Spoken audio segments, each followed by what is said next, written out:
Président. Lors du Conseil de la Métropole du 18 septembre 2017, nous avons adopté le marché de mise à disposition de mobilier urbain pour le développement du service Vélov au profit de la société JC Deco.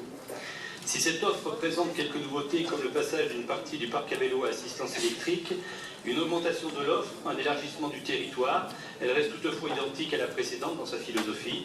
Nous avons opté pour la sécurité d'une prestation dont on peut mesurer les résultats, mais dont on sait déjà qu'elle n'apportera pas seule le développement des trajets par cycle fixés dans les objectifs du PDU, et surtout qu'elle ne répondra pas suffisamment à la demande totale et croissante des habitants. Ce choix du classicisme, de la pensée du conservatisme financier de la majorité ont d'ailleurs été particulièrement bien analysés par Gilles Vesco dans son intervention. Pour autant, le succès des expériences publiques, dont Lyon fut à la pointe, a ouvert la voie à la pénétration des entreprises privées sur le marché de la location de vélos pour les trajets urbains. Nous constatons donc le développement d'une offre nouvelle, dite free floating, qui consiste à proposer une location de vélo sans abonnement, payable au temps d'utilisation, sans borne, c'est-à-dire en libre service, sur l'ensemble du territoire de location.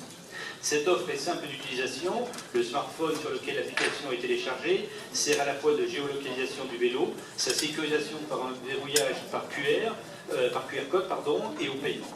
Comme pour la location de nuitées type Airbnb, le trajet par VTC type Uber, la nouvelle économie vient bousculer à la fois notre relation à l'objet dans son usage et de nos procédures publiques.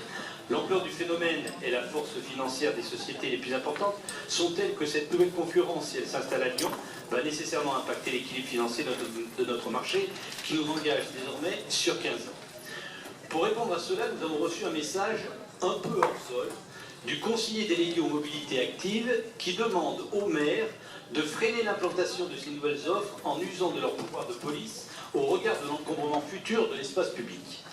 On pourrait en rire s'il n'y avait pas un vrai besoin d'étudier l'impact de cette activité sur l'offre de services. Car évidemment, que ce service privé ne sera pas universel et qu'il impactera les seules zones à forte rentabilité, que ce service privé limitera ses coûts de fonctionnement pour assurer l'entretien, la réparation et le déplacement des cycles mis en location, que si l'espace public doit être partagé, se posera la question de la redevance d'occupation du domaine public et même de la légalité de l'intervention de la puissance publique dans un domaine de la liberté du commerce et de l'industrie, pour reprendre la jurisprudence du Conseil d'État.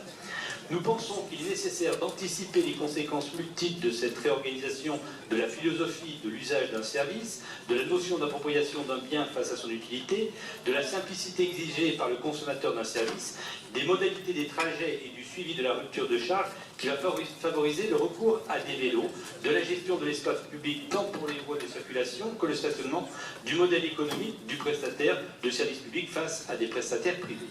Ces questions mériteraient un vrai débat au sein de notre collectivité. Nous vous demandons donc, Monsieur le Président, d'organiser une réunion spécifique de la Commission générale en présence de JC Deco, titulaire du marché Vélov, ainsi que d'autres formules. Je vous remercie. Merci.